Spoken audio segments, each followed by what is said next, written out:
All right, this is a squad of Jump Pack Assault Intercessors that I painted from the Station Forge Jump Pack guys, whatever. These are not official GW models. I can't remember what Station Forge calls them, but they are their own, like, Jump Pack Marines, basically. Obviously, you can see the base here. This is the Sergeant. I do really like the bodies of these. A lot of Station Forge is kind of hit or miss for me. Like their basic infantry, what would be, you know, standard intercessors, really doesn't do it for me. But these guys I liked pretty well. The only thing about them, only complaint I have are the shoulders. And to be quite honest with you, I want to like literally tear these off and redo them because they don't look that great, in my opinion. But otherwise, I like them. I did have to do a little bit of adjusting. You can see some of them have this like cowl hood, almost looks more like a Gravis style armor around the head. I trimmed that off for some. You got me food. What else did you get me? See, it just fell over. You can just set the cup down there. Which would you like me to put in tonight? The vibrating one? It's not that big. Anyway, where was I? Yeah.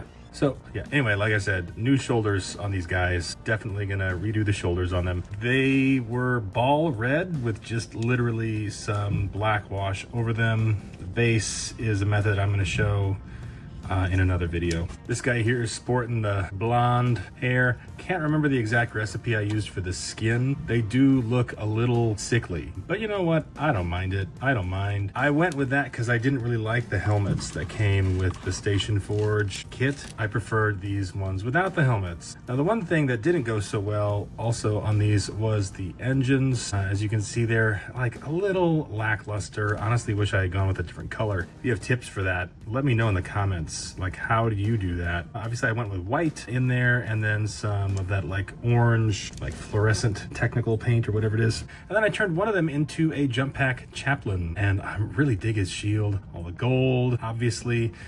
It came with the skull helmet and it was just fun. I just need to give him green eyes. I forgot to do that. That's kind of what my army is like. We'll paint to a certain level and then come back and touch things up. So my army is never done. Literally off camera, I have at least 30 or 40 models immediately to the left and another dozen here to the right. They're tabletop ready, but you know, will they ever be parade ready? Do they ever need to be? I don't know. And for those who have been keeping tabs, I did make this guy more recently. That's why he's only primed at this stage. Kitbashed him with a whole bunch of bits. This is a captain, but you can see he's got the more standard Space Marine shoulders on there. They're a little hard to fit under the jump packs, but overall I think that's a better look. I will be replacing the shoulders on the rest of the squad so that they match this guy. So yeah, like and subscribe, guys. Like and subscribe.